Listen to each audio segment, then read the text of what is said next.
Very good morning. I'm Janpha Thadphoothon. I'm here uh, to actually share with you a study that I did um, about a year ago. And the title of my presentation is a study on Thai taxi drivers' English language skills, their work condition, and preferred language learning mode. Here's the outline. I'll talk about the introduction, the method, the finding, the discussion, the summary, and the conclusion. And for the introduction, because my study is about taxi drivers and their English language skills and their preferred language training modes, their work conditions as well. Everything that I'm talking about is all coming from the fact that there are more and more foreign visitors visiting Thailand. In 2019, we have almost 40 million foreign visitors, and the figure is expected to be higher. For example, in the year 2030 or about 10 years from now, uh, it is expected by the uh, Tourism Authority of Thailand that we will have as many as 60 million visitors. And this is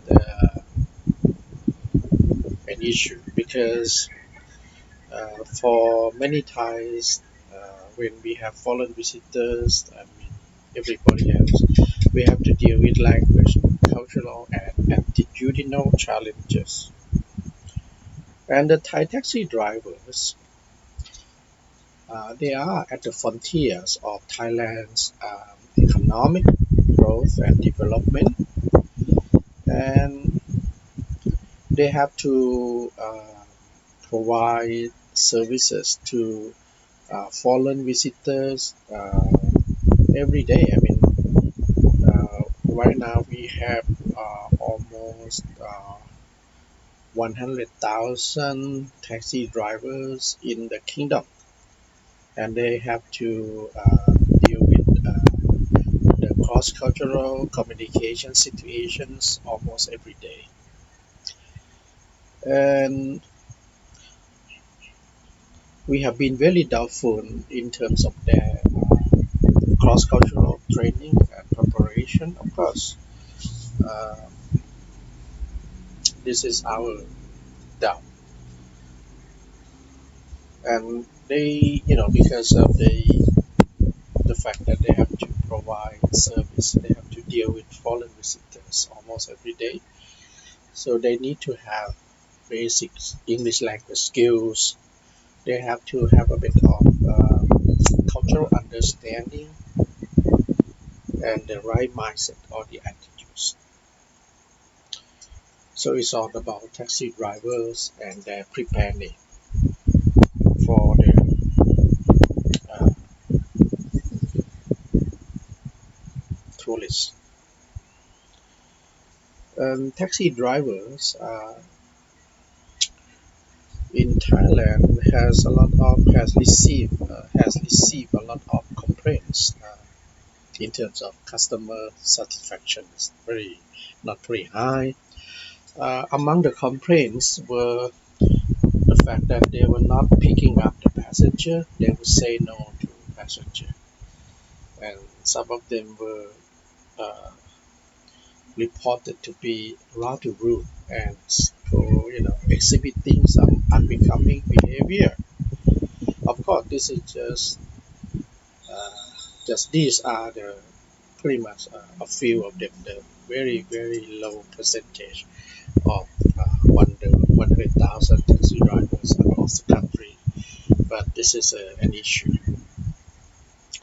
So these complaints coupled with the perceptions, I would say, rather negative from the, at least from the Thai public, will actually negatively affect the image of Thailand, and it would contribute to the quality of the tourism service in the country. So this is an issue. So our studies, earlier studies show that they need more education and training. Like 2014, actually, I did the study about 6 years ago. Uh, they need some training in terms of English language ability, cultural knowledge, the cultivation of proper attitudes and the right mindset, and also technological skills. So the aims of this study is to investigate the taxi drivers' English language skills, their work conditions, and their language learning uh, uh, challenges. So here are the research question. What was their perceived English language ability? How were their work conditions? What were the factors hindering their language development? And what were their preferred language training modes? So we have the data collection was carried out in 2018.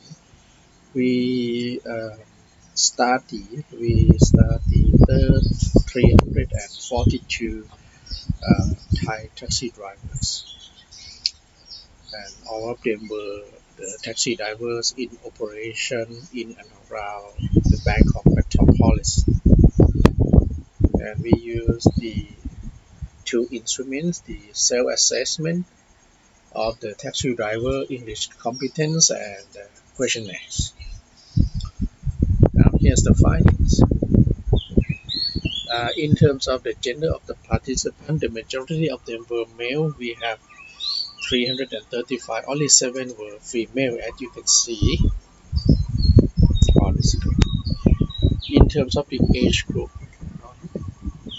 uh, the majority of them, you know, were between 38 to 57 years old. As you can see, about 62 or 63 of them, 62, 63% of them. And we also have 12 of them, or about 4% were uh, considered the elderly, like uh, 23, 24, about 25 of them. About one fourth were in were considered senior citizens. One fourth were senior citizens. In terms of education, uh, the major one third were one third got primary level education, and but the majority of them have the secondary education. Okay, uh, only about 9%, only 8.48% had a degree or had a BA or higher education. So you can see the majority were had had got basic, only got basic education. Now let's move on to their self-assessment, their own assessment of their English language competence. You can see that it's all pretty poor across the board, from English speaking skills.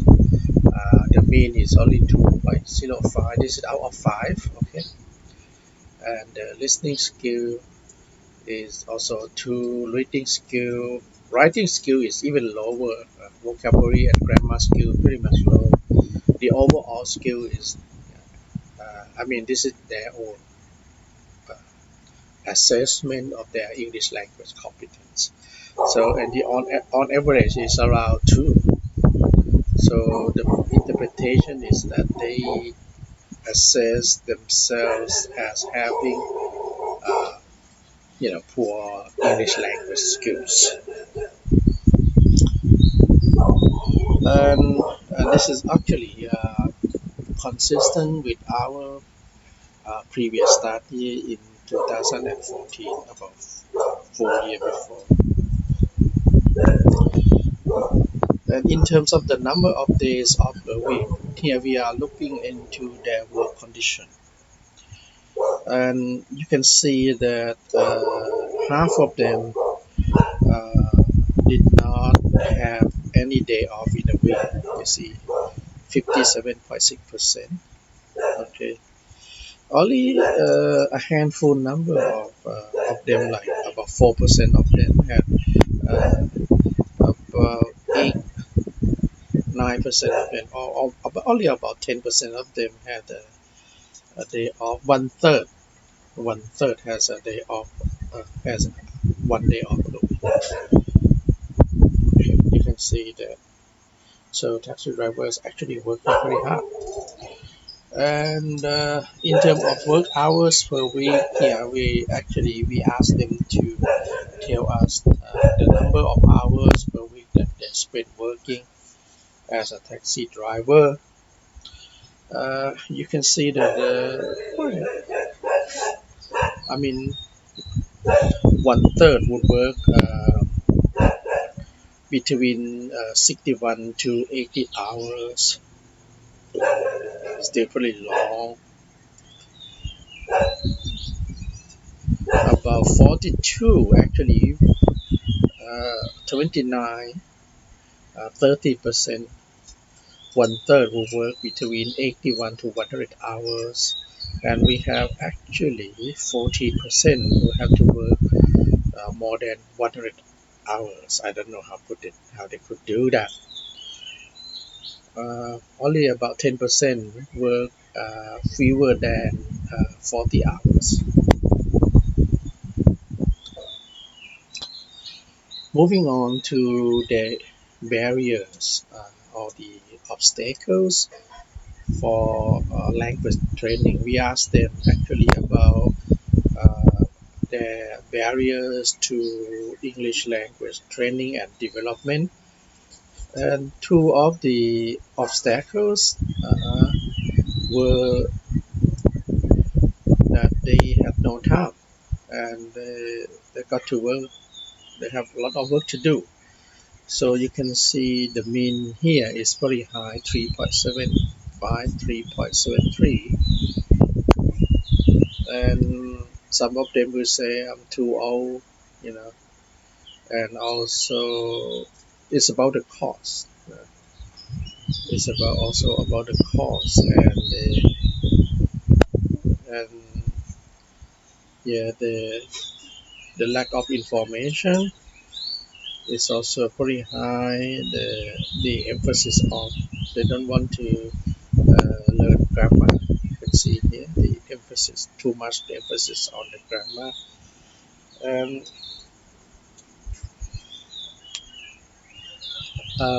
too old to learn. Some of them would say that okay, too costly, inconvenient of the location is also an issue. Um, so these are the barriers to.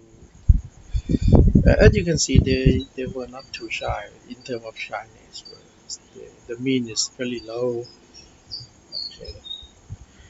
Here are the preferred training modes. They prefer we found that they prefer the self-study training mode, like buying book to read, self-studying.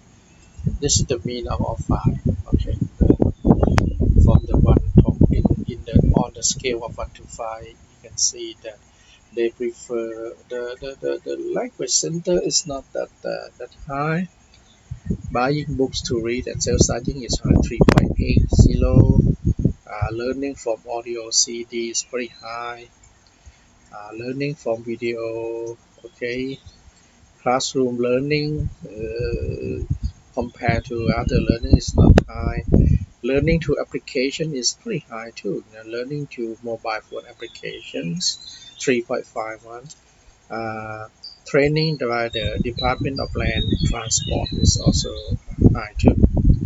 And lessons on the radios, like um, they learn listening to the radio is pretty high, 3.75. And television show and program shows is also 3.54. Group learning is also high. Telephone, yeah, 3.4. Computer is not that high, 3 point, only 3.0. And what is very high is this, okay, not having to pay. So they prefer support, any learning that they don't have to pay, they agree, and not having to stop working. So these are the overall preference of our taxi drivers. Moving on to the discussion. Let's do a bit of discussion in terms of English language skills. As I have shown you, um, they assess themselves as having lower level of the English language skill. This finding was consistent with the previous finding conducted in 2014. Um, in We also found that they often use like shorter expressions with broken grammar. Like for example, "Hey you, where you go?" Sorry. "Hey you, where you go?" What's wrong with this? Well, it's not so much of the grammatical accuracy. Uh, it's about cultural appropriacy.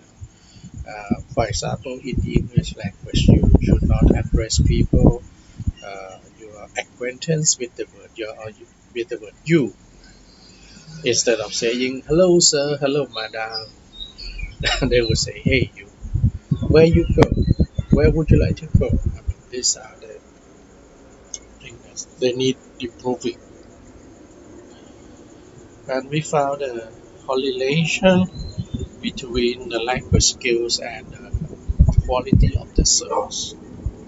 Of course, this is only anecdotal evidence. We don't have the facts or the figures to show you. This is just only the content analysis.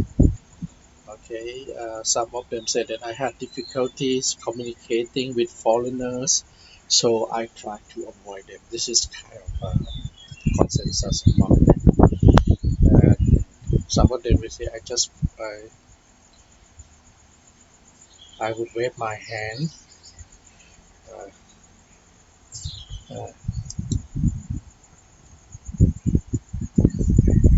I often wave my hand and say bye bye, which means not picking up because of the communication in their ability to communicate with foreigners is an issue.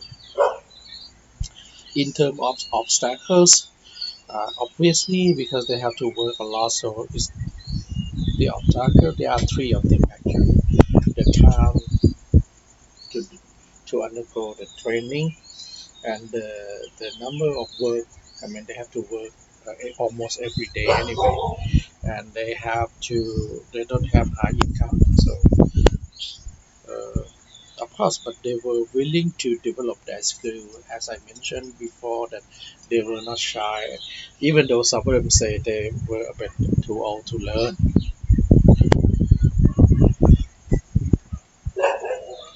So, as I just mentioned, the English language skills, communication skills in general, and the quality of the service are significantly correlated. this is very important to realize. So in terms of preferences, so we found that most of them would like to learn English on their own. I mean, some of most of them would like to learn English, and they were not shy and they had positive attitudes towards English. But they said that they lacked time and would not have force to, you know, stop working. Self-learning in various forms in their preferences. They should have a combination of self-learning, online learning, self-learning including online learning, learning to various modes, and also some training provided by uh, authorities like the Department of Public Transport. Uh, Let me tell you what we have been doing. This is our work uh, from our university, Turkit Bandit University. We have a community, online community we call the Friends of Thai Taxi Drivers. This is what we have been doing to actually help address the issues of English language of taxi drivers. We have produced the booklets, and then we would distribute these booklets to taxi drivers as many as we can, and we usually in the past we gave them also the CD so that they can listen and learn on their own. This is what we have been doing. And we also, I think last year we released an Android application of 10 lessons. Uh, and actually, we is actually our first version, so it's been released to the market. It's free of charge. Any taxi drivers can actually download you know the application, but it's only the Android application, no iOS yet. Okay, and in progress, what we are actually doing now is producing the another application, the Android application uh, of 10 videos or 10 lessons as well. We can increase the number of lessons later, and we actually has a plan to provide them training opportunities and the workshops as well. So we are going to provide them with, I mean, for us, not the government, with the multimodal approach, the online mode, face-to-face mode, self-learning modes, in actually to help taxi drivers. So in summary, we have looked, we have conducted a study in 2018 of over 300 Thai taxi drivers, asking them to assess their English language ability, to tell us their work conditions, and to inform us about their training barriers and their preferences for English language training. We have found that they have to work long hours. This is the issue. They don't have time, little time to rest, and their work conditions were harsh and I would say daunting. And this is not rather than complaining that they, the quality of the service is not high. We should actually provide them with some help like trainings and their preferences. As I just discussed, they would like to develop themselves. They were eager to learn. They need some support in terms of funding, technology, and opportunities. And that's all for me. Thank you. Any questions?